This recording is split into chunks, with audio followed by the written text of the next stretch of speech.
What do we need to be happy? We talk all the time about this happiness. We follow all the time in an attempt to be happy. Our social networks, right?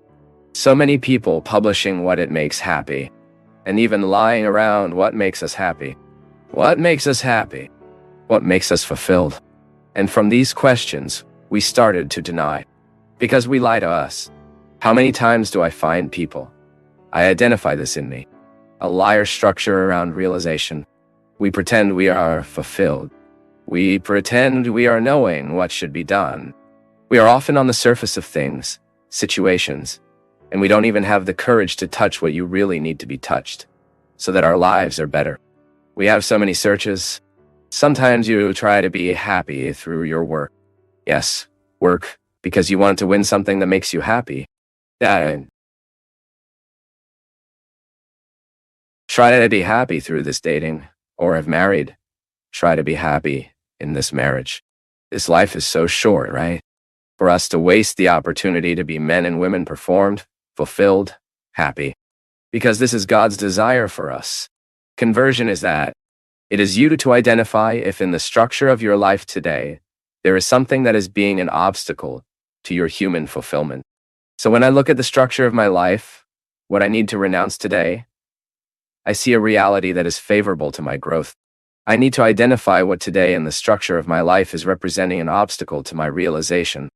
It may be that you identify a friendship, for example, a pseudo-amizade, a false friendship.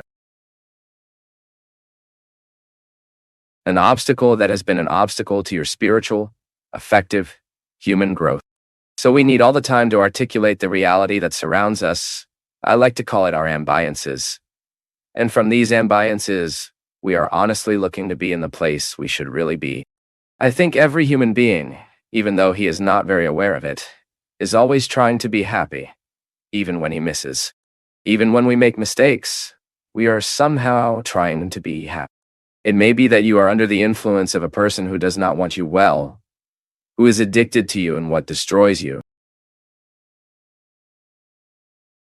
or who is taking you from a context of faithfulness to yourself. Yes, we can often be addicted to people who are bad for us. And suddenly the enemy undergoes our hearts, our dispositions, and we will move away from the path God wants for us. I say again that it is a path of fulfillment. It is a path of happiness.